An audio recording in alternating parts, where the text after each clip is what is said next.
Single day, authorities capture 3 wanted sex offenders. We featured all of them in our Search for Sex Offenders segment. One of our viewers helped track down one of them more than 1,000 miles away. Joe Vigil has a story you're going to see only on 4.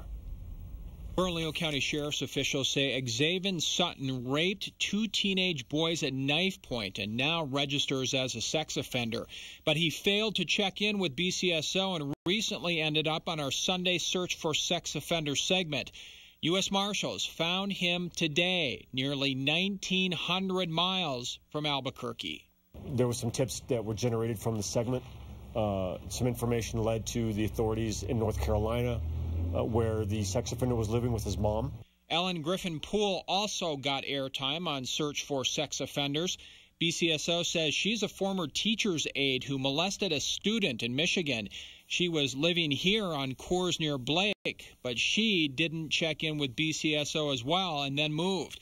Griffin Poole turned herself in to BCSO today. Family member to the sex offender saw the segment, told the person, the sex offender, and the right thing to do was to turn themselves in, and that's exactly what they did.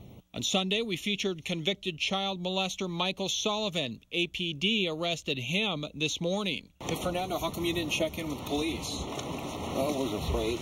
41 convicted sex offenders have been captured after being featured on our Sunday Search for Sex Offenders segment. Most of them were caught because of viewer tips. The viewers are the key. BCSO says Sunday Search for Sex Offenders has made their job a little easier. It's led to many successes. Many people have been captured. And this is, again, just one more example of the success of the segments that you do on Channel 4. We want to make it clear we only show pictures of convicted sex offenders who break the law by running.